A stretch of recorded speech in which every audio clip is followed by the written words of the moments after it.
Bienvenue dans l'immobilier, on en parle. J'ai le plaisir d'accueillir aujourd'hui Laurie Chevalier. Bonjour Vincent. Bonjour Laurie. Et Yann Renaudot. Bonjour Vincent. Bonjour Yann.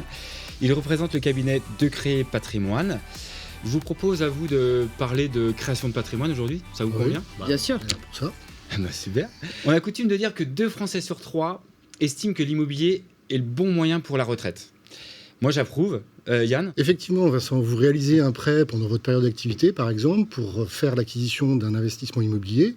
Ce crédit sera remboursé en partie par les locataires via les loyers, les éventuelles réductions d'impôts et le reste à la charge de l'acquéreur. Les loyers seront à terme un excellent moyen pour vous préparer votre retraite. Alors on voit que l'immobilier est en perpétuelle évolution.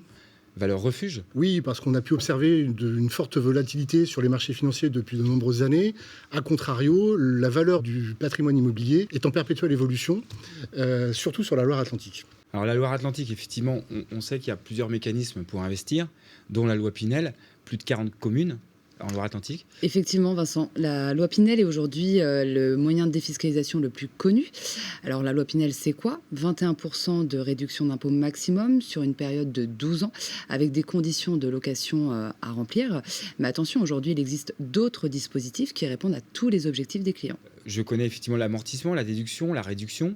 Mais comment vous opérez, vous, chez Decré Patrimoine ? Alors justement, avant toute préconisation, il est nécessaire d'établir un audit fiscal et patrimonial. Et d'ailleurs, au sein du cabinet, nous sommes 5 associés avec des expertises complémentaires qui nous permettent de répondre à tous les projets de nos clients. Nous avons un service dans le courtage des prêts bancaires. Nous nous occupons également de l'immobilier ancien et neuf et de la gestion et transmission du patrimoine. Alors, transmission de patrimoine, on a souvent des sujets sur ça, sur les fameuses donations. Yann, je me tourne vers vous. Les donations.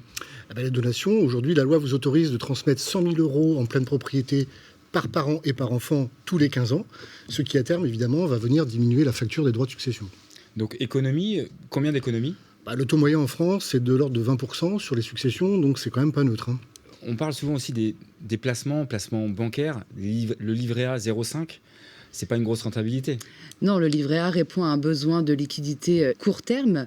L'immobilier, on est plutôt sur un projet long terme avec une perspective de rentabilité 4 à 5 fois supérieure. On voit bien, il y a les réformes des retraites. Certaines générations vont être sacrifiées. L'immobilier, retraite, Yann ? D'où l'importance de l'immobilier, parce que là, on peut se créer un véritable revenu à la retraite. Vous l'aurez compris, créer du patrimoine ne s'improvise pas. Faire appel à un conseiller est nécessaire. Je vous incite à aller sur le site de Decré Patrimoine pour plus d'informations. Quant à moi, je vous donne rendez-vous le mois prochain pour un nouveau thème.